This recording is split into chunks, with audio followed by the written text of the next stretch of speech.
Yeah. I've just been preparing for the quarantine all this time. There you go. Smart man. Preston, just out of curiosity, you currently work at... I currently work at Oracle. Okay. Okay. All right. That is current. Got it. Okay. Yes. So yeah, it's a little bit unusual. I usually have to do a bit of explaining. I'm not. I haven't left Drupal. I still use Drupal on a daily basis and work with it, but I'm no longer doing it as my full-time job. So. Okay. Are you local or are you over with Tag One? Because I know you're running. You worked for Tag One at one point, didn't you? So my side gig is with Tag One. I do some thought leadership for them, content marketing, really low key. And I'm based here in New York City, actually. Oh, okay. New York City. How are things down there for you right now? Not so great. I haven't left my apartment building or within a 1-block radius in about 3 weeks. So things are definitely not ideal. And things are getting, quite a bit worse here. But I think the good thing is that, last week there were a whole bunch of sirens and you could hear ambulances left and right. There was a period of last week of about 4 days where the only thing that you could hear was ambulance sirens and birds. I don't know what's happened this week, but there's much fewer sirens. I don't know if that's because they decided to turn them off to help the neighborhood, feel calmer, or if there's just fewer cars on the road, or if there's actual fewer patients. But it's just been one of those things where it's a little scary to, hear an ambulance pull up a block away, and then one over here, and then one over here, and then you realize that there are all these people who have the disease who are all in this area. So that was a little bit scary, but otherwise things are people are holding up. I think that obviously a lot of people have lost their jobs, and including people who are my neighbors here. So that's been not so great. But how about y'all? I live in the middle of the woods, so it's pretty quiet out here. But I also have 2 kids, so homeschooling is a new thing, and trying to get work done with 2 kids is a new thing. So there's a little bit of juggling going on, but other than that, I think we're doing okay. That's good. Yeah, I know with kids especially it can be hard, but it's a good thing that that you're already kind of isolated out there. That's good. All right. Do you have any questions about the show? Content notes? Yeah, I think I'm all set. I've got some notes here that I worked on as well based on the agenda. So just stuff to pull from. But yeah, I think I've done this before. I don't know if I've done this with y'all, but this is going to be exciting. Nope. So yeah. No, this is your first time with us. Oh, okay, great. All right. So, John, you've got the seat today. I am sitting in a seat. See if this will look back to here. No, I think we're ready to go. If you guys don't mind, John, and make sure, John, if you put your bullets in the things you mentioned. Okay. Let me think. What am I going to mention? I'm not going to mention the thing I had in there earlier.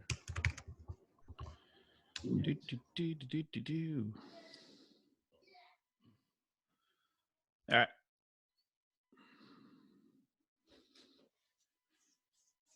Ready?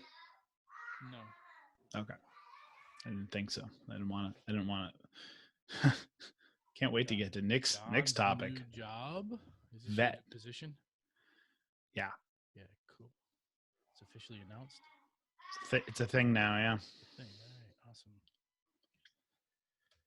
And I've got the sponsor read in there too. Okay. All right, let's go. I'm not sure what I'm gonna say for me. Do you want me to do Nick first? Yeah, and then All maybe right. something will pop up before he says. All right. Maybe ready. This is Talking Drupal, a weekly chat about web design and development from a group of guys with one thing in common. We love Drupal. This is episode 242, Drush. Welcome to Talking Drupal. Our thoughts are with the Drupal community as the world fights COVID-19. On today's show, we have Preston So joining us to talk about the tool we all know and love, Drush. But before we get to that, let's check in with Nick to see how he's doing. Good morning. So, as the last few weeks, this is recorded on a different day and a different time. It's a little bit the earlier earliest than recording usual. we've ever done. I think so. The pre-coffee recording. Absolutely. My dog is very confused. Speaking of dog, I've been doing my part with physical distancing, trying to go shopping only every 10 days or so. But I realized this week that my dog's rabies shot was expiring. So I kind of had to go to the vet. That was that's obviously fairly urgent, medical need for the dog. So I scheduled it for yesterday. It was very different than any vet experience I've ever gone through before. They have you drive up in your car, give them a call, which usually they answer right away. Sometimes they put you on hold, but it was busy. I had to call them 6 times before I got through. And I was a little confused as to why that would happen. Until they came out and took the dog and they said, okay, we'll give you a call as soon as we get in to do the check-in.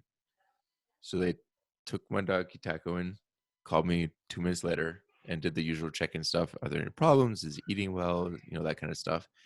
And then the doctor took him and the doctor called me, asked me some of the same questions, told me what she found, told me that the shot went well. I mean, he's a good dog, so he never has problems with that kind of thing. But that, and then the receptionist called me 5 minutes later to take payment, and then they brought him back out. So I mean, I was there for about a half an hour, most of it waiting for them to pick him up. But it was pretty efficient actually. But I also understand now why every time I called it was busy. Their phones are probably overloaded with everybody in the Would you prefer they stick with this regiment moving forward?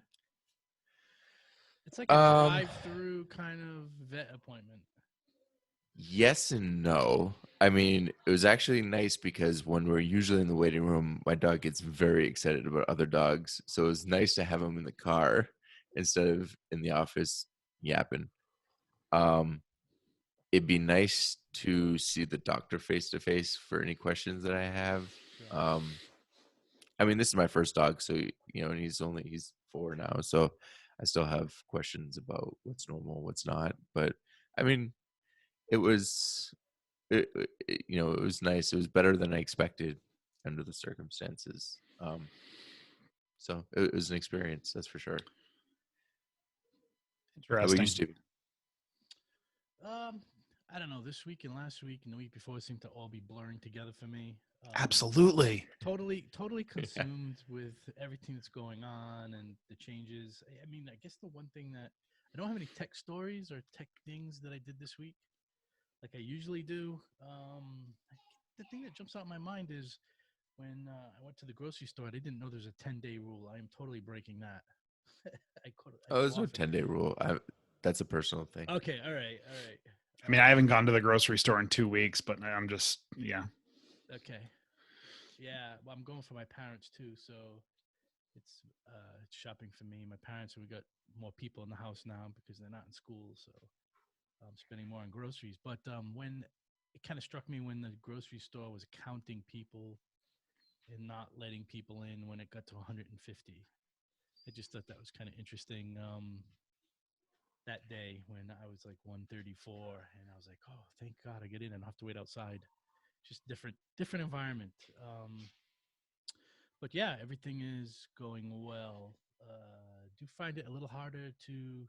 I've never had trouble working at home. Been working at home for 20 years, but it's been a little bit more distracting with the house full, and although everyone's on Zoom doing their thing, just a little bit more distracting for me than usual.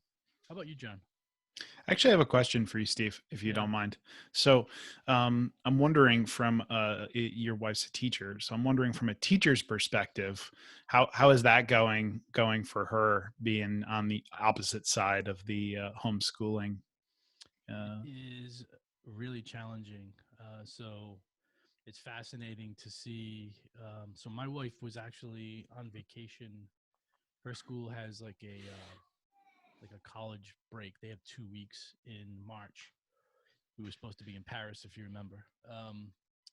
But so she just went back this week, and so there were other schools that had a couple of weeks ahead of them, so they could learn a little bit. But I can see how challenging it is. You know how you got 17 kids, you have enough trouble controlling them when they're in a room together and you can see them.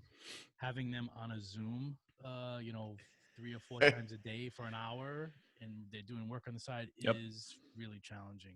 It's interesting. So my son's school doing the same thing, Zoom, and his teacher is actually doing really well with it. Some of the other teachers, you can tell they're struggling shifting their normal teaching environment to that online space, especially with Zoom, because it's they got to get familiar with the tool and that sort of thing. So it's I think interesting. setting expectations is really important. Sure. And I think the parents have different expectations. That some parents have expectations that the kids are going to have a full day and they're going to learn just as much as they used to before. And then other parents are like, hey, this is too much for my kids to be online all day. We need to do something a little different. So it's challenging of managing the kids, managing the parents, and the expectations of the school. So Mm, yeah, teachers are the teachers are working hard these days, that's for sure. yes, I would agree, and I think all the parents need to cut them some slack. No pun intended. So for me, yesterday I actually started a new job, which I'm pretty excited about. Don't worry, I'm still at Oomph. I'm just switching teams internally at Oomph. So for the last 6 years, I've been on the engineering team as a senior Drupal architect. But now I am going to be on the newly created business development team and working as an account manager. So pretty excited about that. It's definitely going to be a shift in, skill set for me. But it's going to be fun and I'm looking forward to it. So I think, yeah, Congratulations. thank you. What's that? That's exciting. It is. I It's forgive new. It's myself. different. It's always I- it's always awesome to see business development people with engineering backgrounds in our field.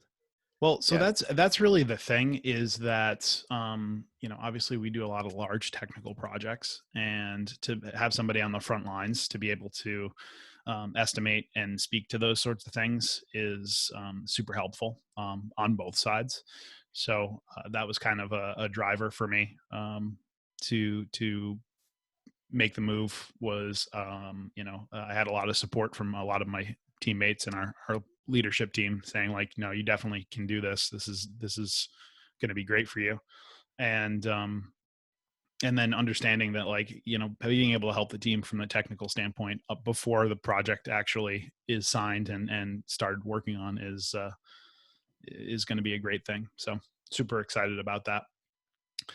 But enough about me. Let's talk about our guest. We have with us today Preston So. Preston is a Drupal architect and developer has been a Drupal architect and developer since 2007 with 13 years of experience in Drupal. He also wrote a book, Decoupled Drupal in Practice, the first and only comprehensive guide to decoupled Drupal across the stack. Currently, he's the senior director of product strategy at Oracle. He's editor in chief at Tag One Consulting and host of Tag One's Team Talks webinar series about emerging web technologies. Preston previously led product design and engineering teams at Gatsby, Acquia, and Time Inc. Founder and lead organizer at Drupal at Decoupled. Oh man, let's try that again. Founder and lead organizer at Decoupled Days in New York City, the first and only conference about the future of CMS architectures. Now it is in its 4th year. Wow, congratulations, that's awesome. Preston also has a blog at preston.so. So we'll have that in the show notes for you. Preston, welcome to the show. Hey everyone, thanks so much for having me. It's a real pleasure to be here. And sorry, by the way, about the early start. I'm generally a very early morning person, and I apologize for the unusual start time for this recording. Have no fear. My son was up at 5:30 this morning. So I was up early. That doesn't necessarily mean I was conscious, but before we jump into our main topic, we wanted to cover some stories. And the first one, actually the only one in our list, super important story, I think, to everybody, is an article from Dries about sustaining the Drupal Association in uncertain times.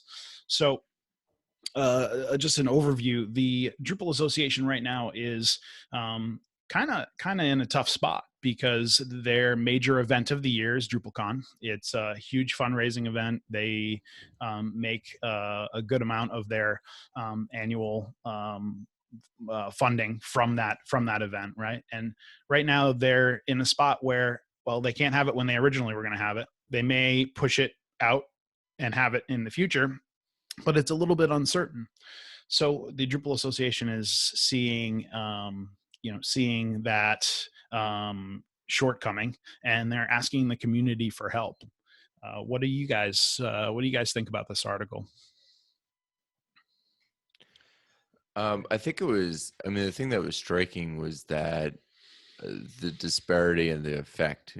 So one of the things that, they gave actual numbers of what the effect would be, and it's anywhere from $400,000 to $1.1 million. They didn't give a lot of information about why there's such a large spread, although I assume it's due to the fact that the venue and hotels will only cancel if basically government forces them to cancel, like they're bound by a contract. So I think the lower number is basically a funding gap if DrupalCon doesn't happen, and I think the higher number is the funding gap plus the expenses for all the services that they normally hire that, if they can't cancel them. Yeah, so I think you're right there. I think it was actually really shocking to me to see that like DrupalCon brought in that much money for them. The high number I think you said was 1.1 million or something around that, and it's interesting because they're at a point right now where, let's see, we just started April, so this is April 2nd, and force majeure probably doesn't kick in until the beginning of May, maybe, when they have more information as to what the situation is in Minneapolis. So I imagine it's going to be a tough scene for them. So Yep.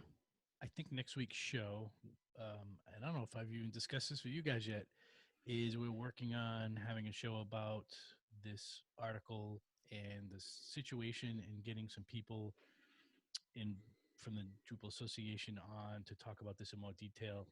I think the thing is for people who are using Drupal, every year you're asked to become a member, to donate. I think this is a year where everyone should do something, either large or small, and that maybe that's all it needs to make up this gap. I think maybe this year it's a necessity, even for those who maybe work for a company and the company supports, but maybe personally everyone kind of putting up a little bit.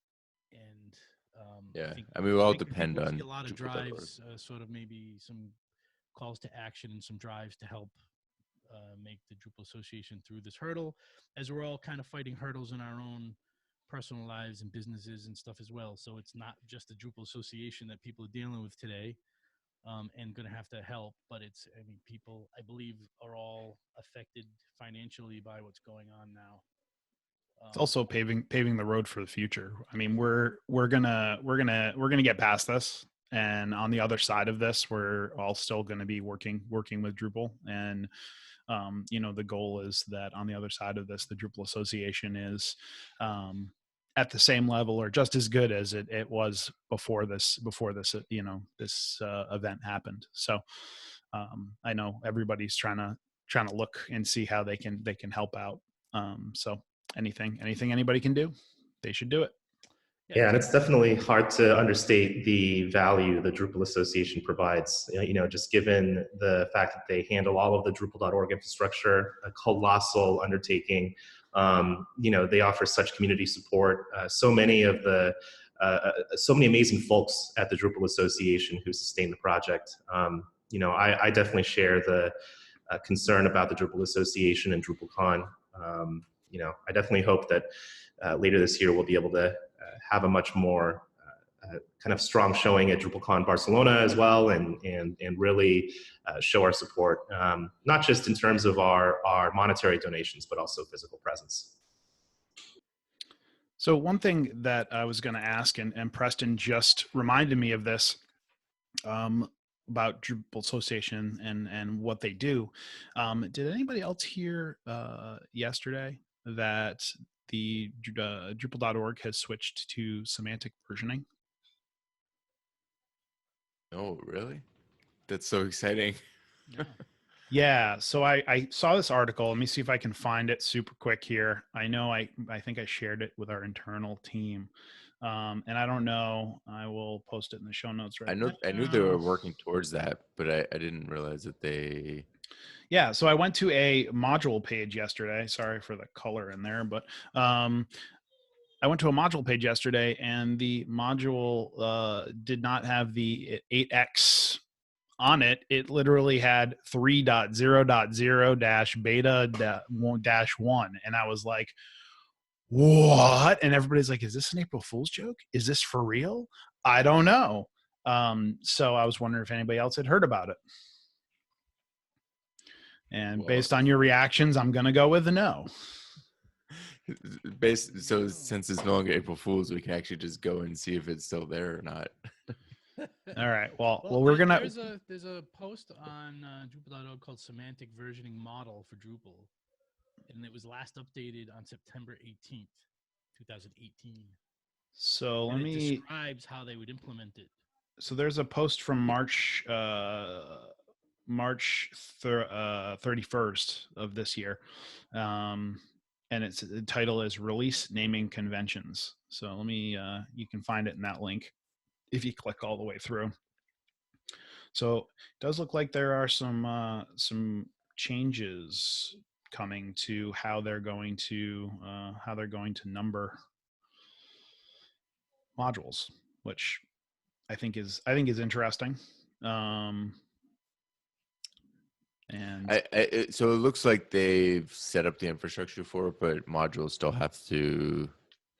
So it's interesting because the reason this is a big deal, right, is because starting with well, you can already do it a little bit in Drupal 8, but starting with Drupal 9, right, modules are going to be able to be used in multiple major versions of Drupal, right? So Nick is, if you're not watching the video, Nick is making a face like he doesn't really believe it, but just stick with me, all right?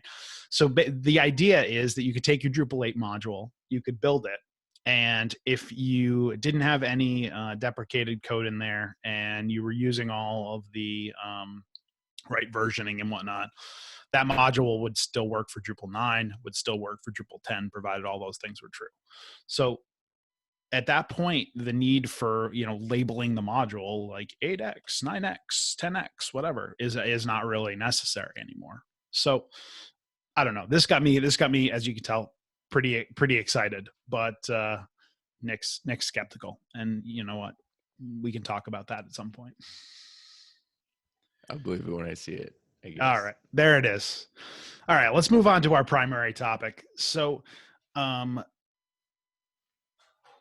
I was first introduced to Drush at Nerd Summit, and I'm sure I've probably told this story before. Steve and I had gone up to Nerd Summit, which is a camp up in Western Massachusetts. And we were sitting in this talk, and I cannot remember who was giving the talk, but I just remember they were talking about Drush. It was Eric. I think it was Eric Peterson, because I was in the same talk. No, it wasn't. It wasn't Eric Peterson. It was somebody that used to work at MIT at UMass Amherst. But I cannot remember the gentleman's name. So I'm sitting there and we're learning about this thing called Drush, and I'm like, what does this thing do? And they started using it, and I'm just like, oh my God, this thing is amazing. I'm like, this, you could do all of these cool things. I can build a site, I can clear it cache, I can run cron, all from the command line. It was super easy to set up. I got it set up like right there during that talk. And then from there on out, it was like I never stopped using it right up until this day. Use Drush all the time. So in February, Preston wrote 2 blog posts on Tag One's website regarding Drush. We mentioned them in previous episodes. We'll put the links to them in the show notes.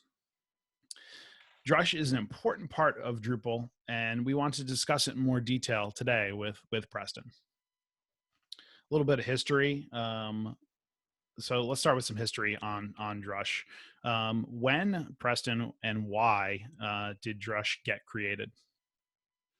Sure, it's a great question, and I think it's great to start with a bit of a definition of Drush as well. I know that we've mentioned a couple of aspects of Drush and characteristics of Drush, but I think that beyond just being a command line interface, when you think about Drush and the impact that it has on Drupal development over the last decade or so, it really is an accelerator for Drupal development.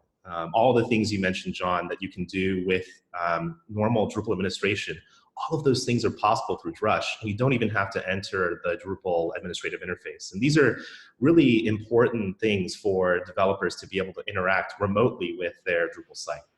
So it's very interesting. The story of Drush is very similar to the story of a lot of contributed experiences and modules and themes to the Drupal ecosystem. It was originally created by a gentleman named Ardo Bendikin, who's a Drupal contributor from many years ago, early versions of the CMS. And he originally put it up as a module available on Drupal.org, just like all of the modules that we have on a regular basis. And in order to use Drush, you would actually install a module to be able to leverage all of these features.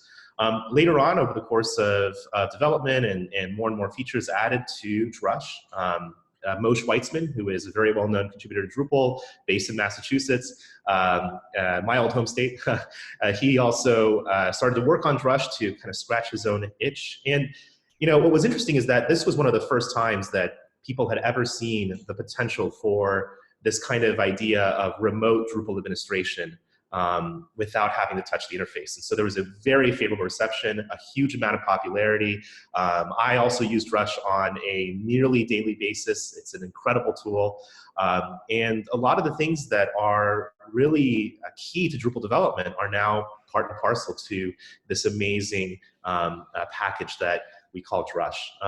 The original version of Drush, if you look at Drush 1, Drush 2, Drush 2 was really where this idea of interacting with a remote website began. There's another Drupal contributor from way back in the day who I've met only once in my entire life, and that was Adrian Rousseau, a very early Drupal developer working on Drush. And the first feature that was introduced back then was actually the ability to define site aliases, which is really interesting because if you think about site aliasing, that's an incredibly common feature that many of us use today to target various different local sites that we might have built up. And if you think about that feature as being something that existed at the very beginning of Drush's history, it's a really remarkable kind of story. Interesting. So other than kind of the site aliasing, what are the kind of key features existed in the very beginning? Sure. I mean, obviously, I imagine clearing cache was one of the first ones that was added. But other than that, what are kind of the things that were around? It's a very interesting story because, you have this cumulative and gradual addition of more and more incremental features. And this is what really makes Drush's story very interesting, is that, you started out with the site aliases, but very few other features were part of the Drush module. And it's really weird to call it the Drush module, because it was the module back in the day. But one of the things that happened was Adrian Rousseau, for example, implemented rsync functionality. So you could do SQL syncs as well as rsyncs, and you could have files and data synced from one Drupal installation to another, which is a very important kind of feature for content synchronization, site staging, all of that sort of thing. But what's very interesting is that Drush 2 also introduced one of the kind of early and possibly the most, I would say, almost like IT support related feature, which is the ability to log in as a user. Drush ULI, surprisingly enough, is one of the earliest available features in Drush, and wasn't something that was actually rewritten at all until Drush 9 came along. When Drush 3 emerged, the decision was made by the maintainers, by Motion and others, to actually switch the nature, the kind of underpinnings of the module, away from being a module to being a project external to Drupal. And a lot of people have kind of asked, why is it that Drush is not really part of the Drupal ecosystem, as you would find in a lot of other Drupal modules or themes or contributed projects that we know and love in the community? And a lot of that was because, they wanted to create this overarching kind of tool that could encompass all different kinds of Drupal projects, and also to accelerate development, keep on working on it in isolation without necessarily having too much influence from the way Drupal was progressing in its own course. But that's not all. I mean, obviously, as moving into the separate project allowed it to really flourish as a new kind of CLI and its own kind of approach. One of the things that happened in regards to Drupal 4, Drupal 5, that era, was in Drush 5, Greg Anderson, who is one of the key contributors to Drush, actually created what's called output formatters. And output formatters allow you to basically take different responses that come out of Drush and recast them into other formats. And one of the interesting examples of this is actually the Drush PM list command, which we use all the time to look at our list of installed modules. But it's actually formatted. If you look at the terminal, when you actually execute this command, it's actually a really nicely human readable table that isn't this kind of unreadable JSON or perished the thought of other formats that might be used for this. And one of the things that was interesting about this is that now you could leverage Drush output formatters to generate responses that you could actually put into other kinds of formats for consumption in APIs. You could even put all of this information into an XML document or into a JSON object. And all of this really enables a rich array of functionality that you can imagine for tooling on top of a Drupal site. Drush 8, which was really the first version of Drush that was intended for Drupal 8 sites, was a really interesting release, because it was the very first time that there was a great amount of synchronization between the development happening in Drupal core and the development happening in Drush. And the fact that people like Alex Pott, who are core Drupal 8 contributors, actually worked with the Drush team to make sure that there was feature parity with a lot of the new features introduced in Drupal 8. One of the interesting things about Drupal 8, obviously, is the new configuration subsystem and all of the configuration management tooling that's available in Drupal. And you can also do all of those things in Drush with the config export, config import, config get, config set, all of these commands that are available. And I actually use these commands quite often when I manage different Drupal sites. And just because of how complex configuration is as a concept, the Drush maintainers felt that it was extremely important to include this functionality out of the box in Drush 8 in order to make sure that anyone coming from either side wouldn't be too confused by these new configuration options. I honestly think that that's probably the most valuable feature of Drush at this point, other than being able to, like ULI, being able to log into a local site without knowing passwords. I mean, I cannot imagine maintaining a modern Drupal 8 site through the UI with configuration management. That just would be a nightmare, I think. So yeah, I think that's probably my most used feature at the moment. Yeah, You mentioned a few of the people that have been involved in the project. Who have been the key contributors over time? That's a really great question. As I mentioned earlier, the original creator was Ardo Bendikin, who is Ardo, A-R-T-O, on Drupal.org, one of the earliest contributors to Drupal. I know that he still pokes his head around from time to time in the community. I don't know exactly what he's up to these days. Obviously, we also had Adrian Rousseau, another well-known early Drupal contributor who worked on Drush. There were also people who worked on auxiliary tools or kind of ancillary tools that relied on Drush. One example of this is the wonderkin Dmitry Gaskin back in the day, who created Drush Make and also worked a little bit on Drush as well, I believe. But the two kind of core maintainers today of Drush who are still involved in the project, have been since the very beginning, ever since Drush 2, are really Moshe Weitzman and Greg Anderson, who are extremely well known for all of their contributions to the Drush ecosystem, as well as to just the ways in which remote administration happens in Drupal in general. And as a result, I think that these four key folks, when you look at Ardo Bendikin, Adrian Rousseau, Moshe Weitzman, Greg Anderson, these four have really created this this incredible tooling on top of Drupal that everyone uses. I mean, I don't know of another tool within Drupal except with the possible exception of Composer or Twig, right? That's been created and has such an influence on the way we interact with Drupal on a daily basis. It's an incredible story, I think, about how exactly we've been able to foster this open source innovation and really inspire other projects. I mean, if you look at the way that Drush has really developed over the years, it's inspired all sorts of other projects in other PHP ecosystems when it comes to other CMS ecosystems. You look at Drupal console, for example, which is inspired by a lot of the features that Drush has. It has an incredible and storied legacy within the Drupal community. And as an aspirational Drupal historian, I think it's an incredible story that has to be told in its own chapter in the annals of Drupal history. See a new book coming. I'm just saying. Oh, the history of Drupal. The Drupal history, the definitive Drupal history by Preston. So, Preston, how did you get involved with Drush? It's a very good question. I don't actually work on Drush. I don't contribute much to Drush. My interest stems from being very interested in Drush. I first got into Drush when I was building Drupal 7 sites way back in the day. About 10 to 12 years ago, when originally one of the things that was always a big issue for the large number of sites that I managed back in the agency I worked in Colorado was just the fact that we always had to go in and do these really quick administration tasks that would take any number of clicks on a regular Drupal site if you're going through the user interface. But in Drush would be you could just batch commands and do all sorts of operations on all these different sites all at once. And that was an incredible experience. The first time I really used Drush and I recognized that it's not just a Drush, it's not just about the Drupal site itself, it's really about orchestrating Drupal sites as well.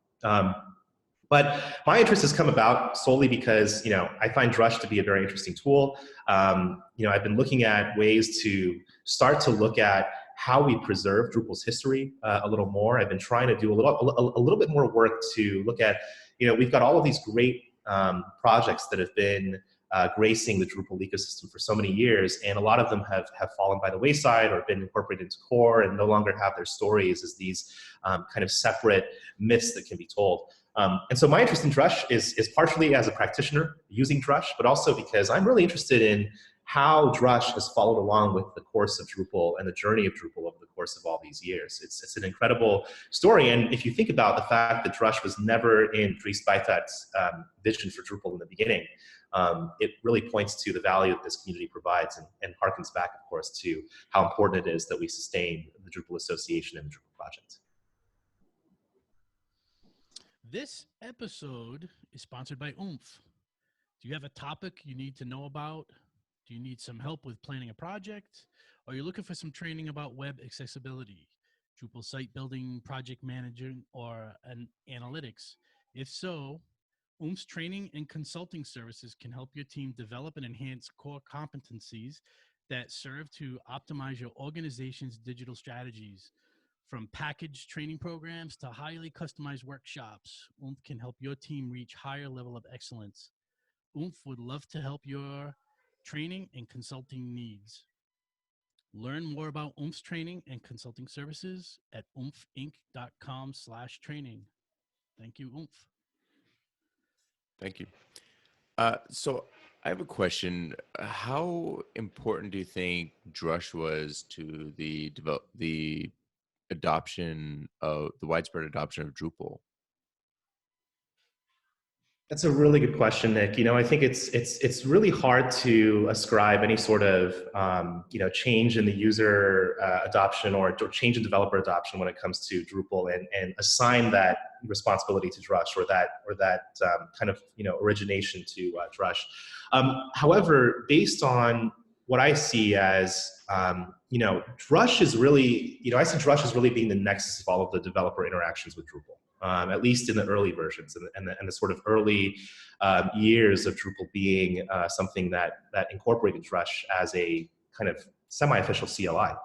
And one of the things that I think is really interesting about Drush is that it's really that developer's entry point into Drupal. If you know Drush and if you learn Drush as a Drupal developer, you really have everything at your fingertips that you could ever need. And most users who interact with the Drupal site itself, with the UI that's contained there, are really not going to understand this. And so I think it's a very much developer experience oriented sort of tool.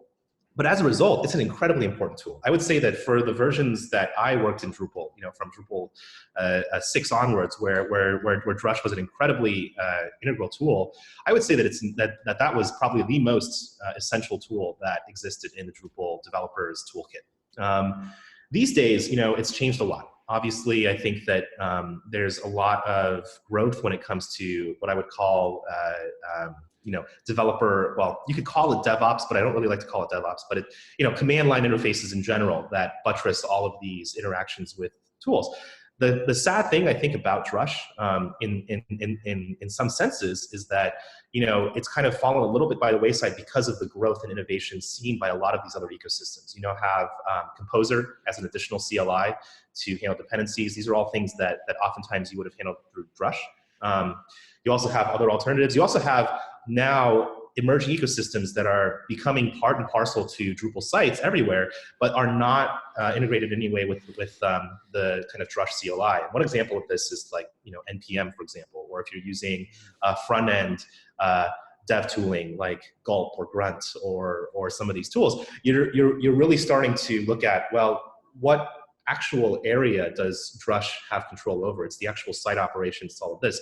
But when it comes to things like front-end dependencies or other dependencies, PHP dependencies, it's not as much of an important tool. And I think that these days, Drush in particular, in terms of its importance, has maybe gone, sort of shrunk a little bit, but it's still an incredibly integral part of Drupal's history and also an integral part of how we manage sites anyways. However, of course, with just all the things that are happening around things like Kubernetes and all of these new solutions that are coming out, I think that the importance of Drush as an orchestration tool has certainly started to decrease somewhat. As a site administration tool, as a remote Drupal admin tool, I think it's still very much an important and essential facet of our daily workflows. Well, we're big fans of Lando on this show, and DDev and tools like that don't exist without Drush. Right, really, what they're doing is the Drush commands for you in a lot of sense, and it's a layer built on top of Drush, but those things really don't happen in a smooth way like they do without Drush being there. Absolutely, it's so true. And you think about how much Drush as a tool has smoothed or really flattened a lot of the barriers to doing very quick development of sites and doing these tasks that normally, as Nick mentioned, right, the configuration interface is incredibly difficult to understand for anyone who's not very, very deeply rooted in a lot of the terminology we use in Drupal. And I think that the fact that we offer these options for developers to do this in a much more fast way is an incredible testament to how useful it is and how important it is. One of my favorite things is to chain together in Lando the command to Composer install, Drush cache clear, and then Drush config import all together. Go get a coffee, come back. Hey, my site's there. Awesome. So I can definitely understand that. So we've talked about Drush not being in Drupal core, right? It's kind of its own thing floating out there that everybody uses. Do you think the thinking behind that and that decision is in the hopes that other systems will adopt it?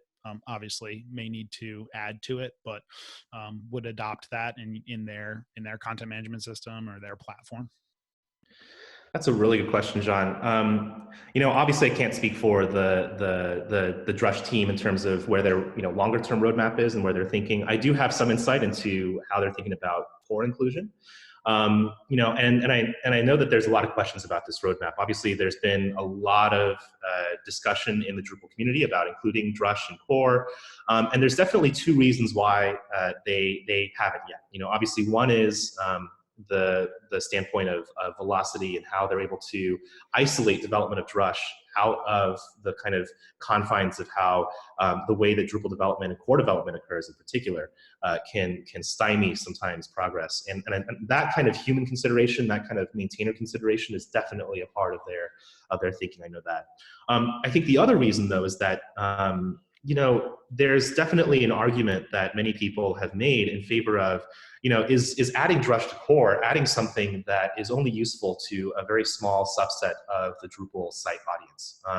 If you're including an additional amount of weight or baggage in Drupal's file size or in its overall volume, how much marginal benefit do you get over what is already in Drupal from not only the dev standpoint, because obviously for developers it's very useful, but what happens if you have a Drupal site that's just being maintained by site builders, isn't really being maintained by developers?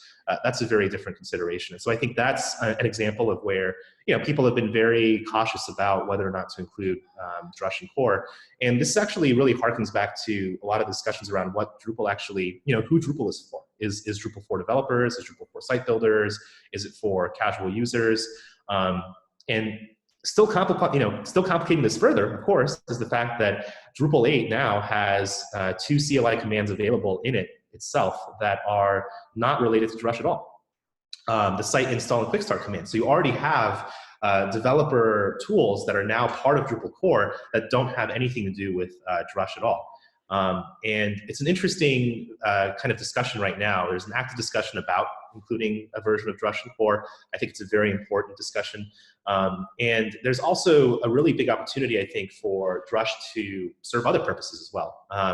Now that there's a single unified starter template for Drupal projects to set up an initial Drupal site, you can actually declare Drush 10 as a dependency and then leverage that automatically within your sites as you get started building them.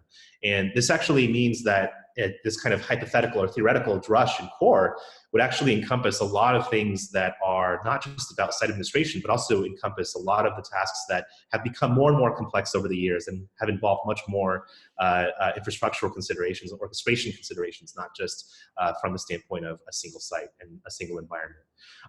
But that being said, I think that other systems adopting Drush, I definitely think that other systems have already adopted Drush in terms of the sense of the Drush philosophy. We want to enable this kind of RPC-like experience for Drush that is really, or for our systems, that is really, really similar to the way Drush does things. However, I think that the fact that Drush is very tightly integrated with Drupal, very tightly coupled to Drupal, there's not an equivalent of a config system in WordPress that I know of. There's not an equivalent of let's say, Cache Clear and Laravel that I know of. I'm not necessarily sure that other systems can adopt it, let's say, wholesale, kind of just forklifting it over. But I definitely see a lot of systems having adopted the philosophy behind Drush and the ideas behind Drush in terms of its core approach to how people manage sites. So as a follow-up to that, quickly, if you were really into Drush and you wanted to, help maintain it, or you did want to add, a Drush command to it, how would you go about doing that? It's a great question. So drush.org is the official website for Drush, and all Drush development actually happens on GitHub. And I think a lot of, there's been obviously a lot of debate about whether or not, we should be moving to GitHub or not, or having projects on GitHub. And I know that they really enjoy they prefer to use GitHub because of how usable GitHub is and how great it is for source management. The GitHub repository is at github.com/drush-ops/drush, excuse me. And obviously, there's a lot of pull requests open already, a lot of issues open already. And if you want to get involved, I would definitely go there first. When it comes to actually discussing with more of the folks who are working with Drupal, working with Drush, if you want to reach out to folks about Drush, I know that they are all sitting in Drupal Slack as well. And I think there is a Drush channel. Let me just confirm that right now. I'm not sure that there is. There probably should be if there isn't. Okay, there isn't one, but I know that they are very welcoming to new contributors and definitely want to have more folks involved. So that's definitely the way to contribute to Drush. And I think the other part of the question was, if someone wants to get involved maintaining, right? I definitely would reach out to folks like Moshe Weitzman and Greg Anderson. I know that they're very responsive on Drupal.org and on Twitter, and can definitely help with getting new contributors started. One of my favorite parts of Drush.org is the plans and pricing for Drush. Don't worry, everybody. Drush is completely free, even up to the premium plan. So have no fear. Oh, that's a great joke.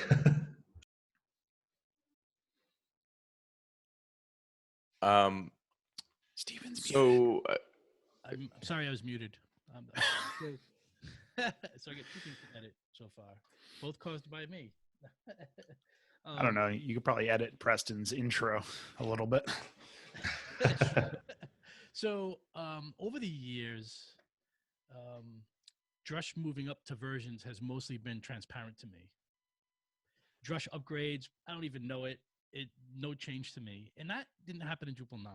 So when Drush went to Drupal 9, I think it's the first time I recognized that some things had changed.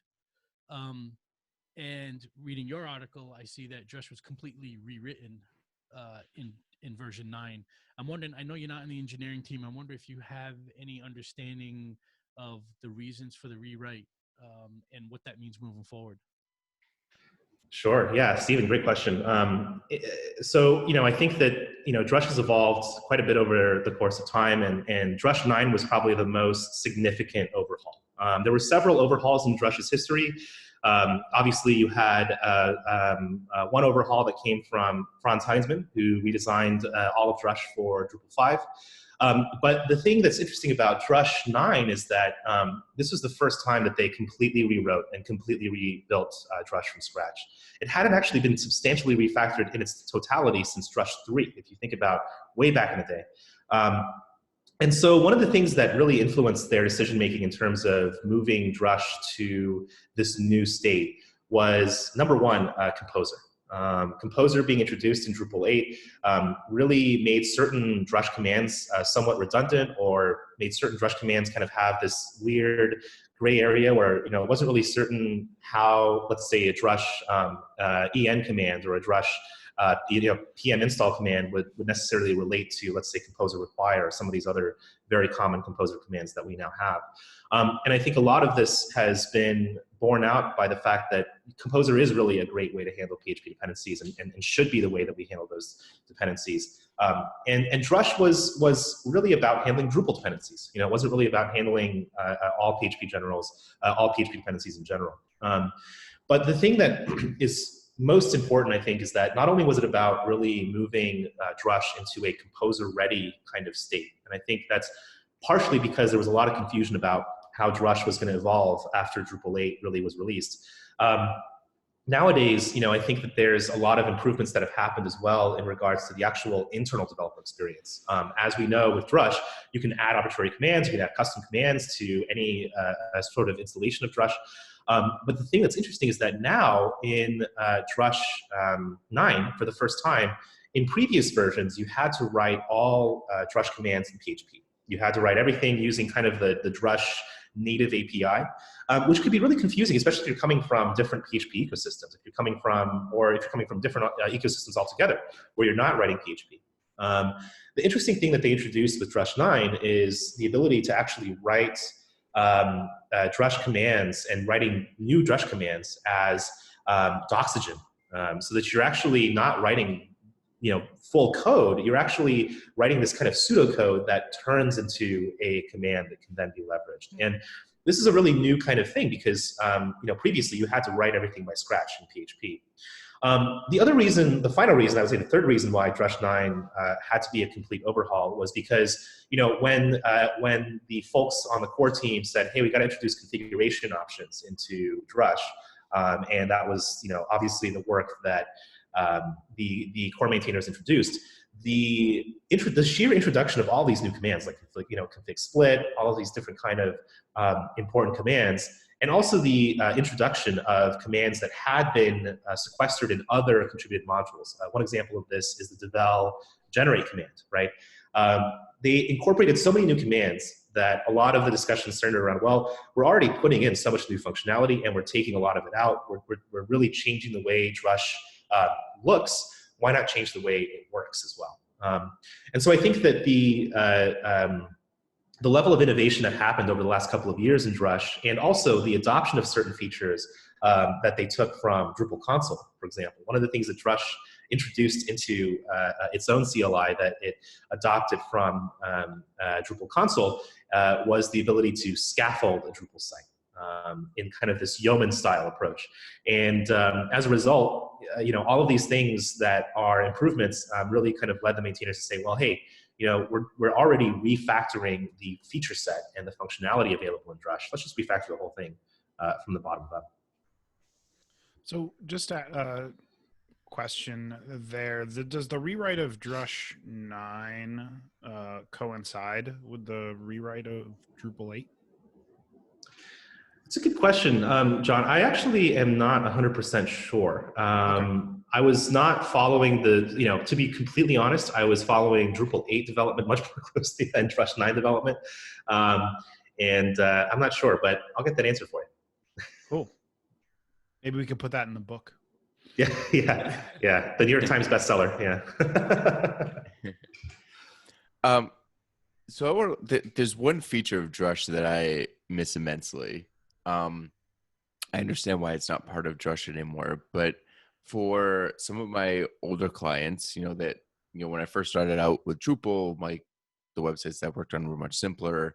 A lot of them maybe had 2 modules in Drupal 7 and three pages, 4 pages, very, very simple. I still want to keep them secure and updated, but they don't necessarily have a budget to pay me to maintain that every month.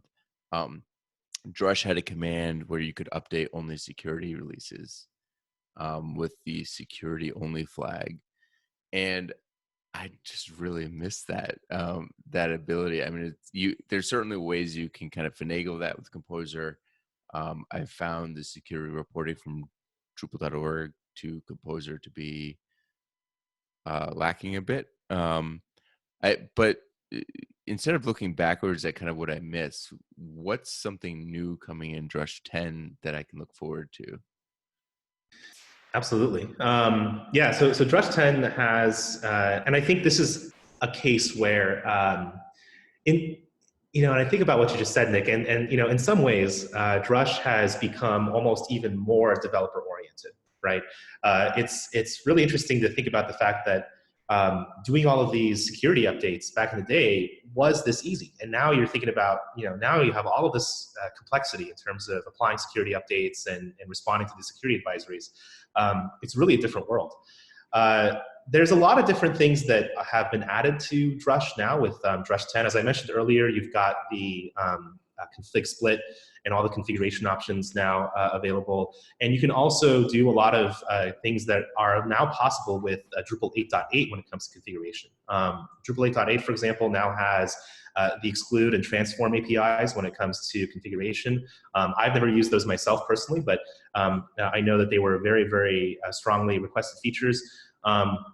And they also removed a lot of the old code and the cruft that was there. That's the other thing that I forgot to mention in the sort of previous question. The other thing that is really great about Drush 10 is that there's now this really great level of not integration, but level of cohabitability with Composer, right? I think back when we were all building kind of Drupal 8 beta sites or Drupal 8 sites really in the early days, it was really hard to know kind of, how using a Drush command might change the way that Composer could work or vice versa. And now I think with the full amount of testing they've done, with the huge amount of work they've done to really vet how Drush works with Composer, it's a solved problem. That being said, for me personally, the biggest feature that I'm excited for in Drush 10 is just the fact that it's faster. I've heard that it's incredibly faster. And a lot of that is because it just has taken out a lot of the old APIs that were there that are no longer used. It's interesting. Nick just brought me back because I kind of forgot that you used to install and update modules you still install modules via Drush, but you used to update modules via Drush. I was like, what's he talking? And then I was like, oh, right. Composer hasn't always been a thing. Right. So thank you, Nick, for that walk down memory lane. Blast from the past. And in the vein of things I miss PMI, Drush PMI, to get info on a particular module. So you can now use Composer and do Composer show -a. Doesn't tell you if it's enabled or not. It doesn't. That is true. It just tells you versions and that sort of thing. Yeah. So that's fair. That's fair. Wasn't it PML? PMI. All right. Yeah. Moving on. So we've been talking about Drush. Drush is obviously the main topic of the show. You mentioned Drupal console a little bit. Can you kind of give us a high level overview of what the differences are between Drush and Drupal console and why somebody might use one over the other? Yeah, absolutely. And it's really interesting to I'm in the unique position where, and I think we all are in the unique position where a lot of us know Moshe Weitzman, the creator, the New Englander maintainer of Drush. And we also know Jesus Olivas, who is the maintainer of Drupal console. And so having that personal connection changes things a lot for me, because it makes it a little harder for me to talk about how one is better than the other, because they're actually both really awesome projects that have a lot of interesting inspiration that can be offered to a whole lot of other projects. That is a very common question, though, and I think especially for those who are newer to the Drupal ecosystem or who are a little bit less experienced with how the Drupal community works, it's really unclear. Do you use Drush? Do you use Drupal console? And I think that's influencing some of the discussion about introducing Drush into core.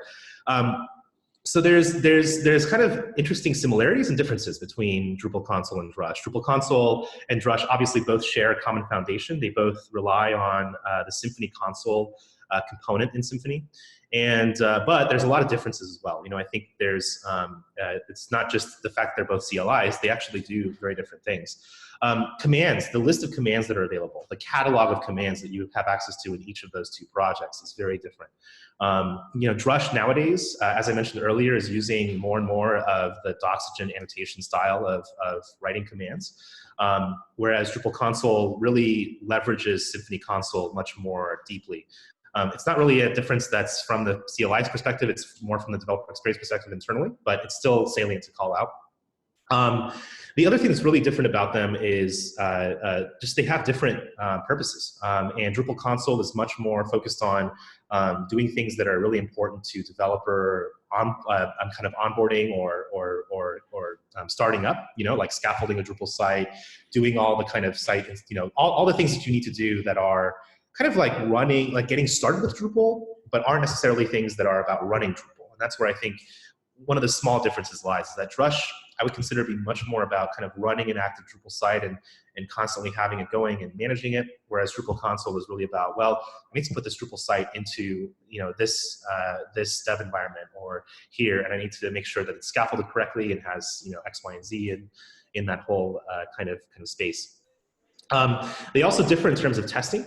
So there's if you're interested in contributing to either Drupal console or Drush, that's something to call out.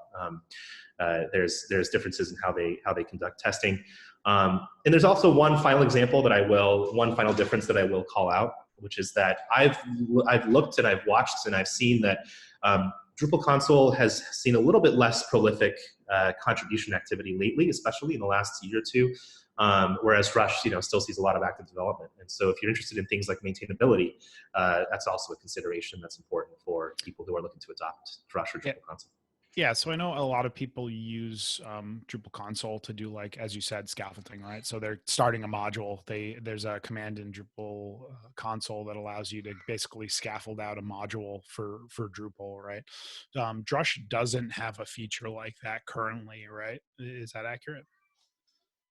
Yes, it doesn't. And I think that that's one of the ways in which, these two projects have very differing, let's say, surface areas. Because, scaffolding out the initial architecture, the initial directory structure of a module is an incredibly important task for anyone building custom modules.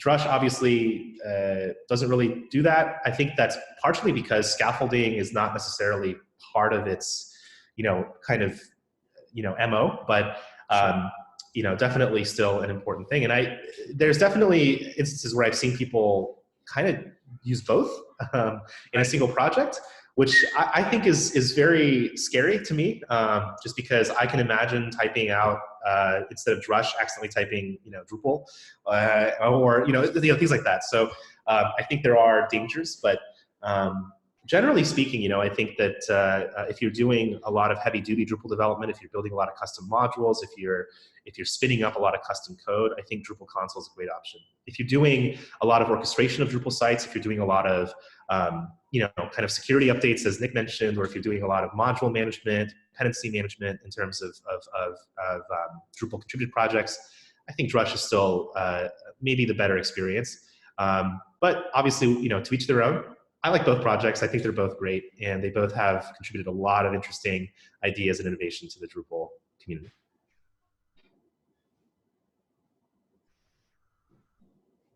Well, thank you for joining us. If you have any questions or feedback, you can reach out to us on Twitter @TalkingDrupal or email us at show@talkingdrupal.com. You can always get show updates by signing up to our newsletter at talkingdrupal.com/newsletter. And as always, we'd like to thank our patrons, Aaron, Chris, Nick, Patrick, Pete, and Saad, for supporting Talking Drupal. Your support is greatly appreciated. You can learn more about becoming a patron at talkingdrupal.com. Choose Become a Patron. So in closing, Preston, if people wanted to learn more about you or reach out to you, how would they go about doing that? Sure. I've got a lot of stuff happening at the moment. I think that it's an incredible opportunity to be on the show, and thank you all for this. If you want to check out some of the stuff that I've written about, not about Drush, but about some other topics, if you're interested in decoupled Drupal or headless CMS or some of the other topics that I work with on a regular basis, like voice content or Jamstack architectures, things of that nature. My website is preston.so, and you can find all of my writing at preston.so/writing. Lots of articles that are useful. I also have a big announcement. I'm going to announce this later today, which is probably a week ago now or something in terms of the Talking Drupal timeline. Not sure where we are in medias res, but I'm launching a new monthly newsletter. And if you go to preston.so, you'll see a new newsletter subscription form. It's going to have some exclusive content, things that are not available on my blog and not available in my general speaking engagements or my articles all around the web. This next month is going to have a lot of great material, so please subscribe if you're interested in any of the things that I talk about on a regular basis. Also, my book, Decoupled Drupal in Practice, with a foreword by our project lead of Drupal, Dries Bijtaert, is available on Amazon and Apress in both print and ebook form. Unfortunately, the ebook sale just ended on Apress, but please support the book. And it's still the only comprehensive guide to decoupled Drupal across the stack, and has a great amount of useful information in there. Some of it's a little out of date, but most of it is still perfectly intact. As I mentioned earlier, or as Stephen mentioned earlier, or John, I forget who, mentioned earlier, I also lead a webinar series called Tag One Team Talks over at Tag One Consulting. We do a lot of useful technical webinars, including about Drush 10, over on tagone.com/blog, with a lot of great blog posts related to these topics as well. Finally, and I know this is a lot of shameless plugs, I'm very sorry, but finally, I do lead a conference in New York City. For those of you who are listening from the Northeast United States or all around the world, Decoupled Days 2020 is happening on July 22nd through 23rd. Our early bird ticket sales just ended. We're just about to announce sessions. follow at Decoupled Days on Twitter or go to decoupleddays.com. And I will be giving you all a scoop in this Talking Drupal podcast, which is that you are the first to know that Decoupled Days 2020 in New York City is going to be going virtual this year. So it'll be July 22nd, 23rd, virtually on Zoom. We are not going to be holding a conference, and I don't think anyone's really holding a conference this summer in New York City. If you want to reach me, by the way, at Oracle, preston.so@oracle.com, also at Tag1, preston@tag1consulting.com. You can reach me at either of those emails, and of course on Twitter at PrestonSo. Preston, thank you so much. And just out of curiosity, you guys are looking for sponsors for Decoupled Days? Absolutely. Yeah, absolutely. We are currently working on kind of revamping our sponsorship packages because, obviously without a physical venue, without some of the in-person things that sponsorships provide, we have to revamp things a little bit. But we are looking for sponsors. We'd be very interested in having more support from folks who are working with Drupal. It's a great conference every year. We have great attendance. We have great speakers. We've had folks from the core teams of Angular, Ember, Gatsby, and a whole lot of other projects come. We had the founder of Netlify last year come and speak. So really, really great time. And highly encourage all of you to come online, socially distanced, on Zoom to Decoupled Days. Awesome. Thanks again, Preston. Steven, where can people find you? Easiest way to get me is on Twitter at Steven Cross with a PH. And Nick? You can find me pretty much everywhere at Nixvan, Nicxvan. And how about you, John? Yeah, I'm John Picozzi. You can find me on all the social networks and Drupal.org at John Picozzi. You can find out about Oomph Inc. at oomphinc.com. And in about 5 minutes, you'll be able to find me at my coffee pot in my kitchen. Thank you for listening. Have a great day. Take care. Thanks. Great. That was excellent. Thank you, Preston. Oh, man. It's hard. Thanks so much for having me. It's hard to record a podcast at 7:30 in the morning. It's really funny because at Tag One we do this at 7 a.m. every morning. Not every morning, but it's you guys I'm are really clearly operating at a much higher level than I'm capable of at this hour. Yeah. Well, I'm deeply sorry. It's tough because I can't.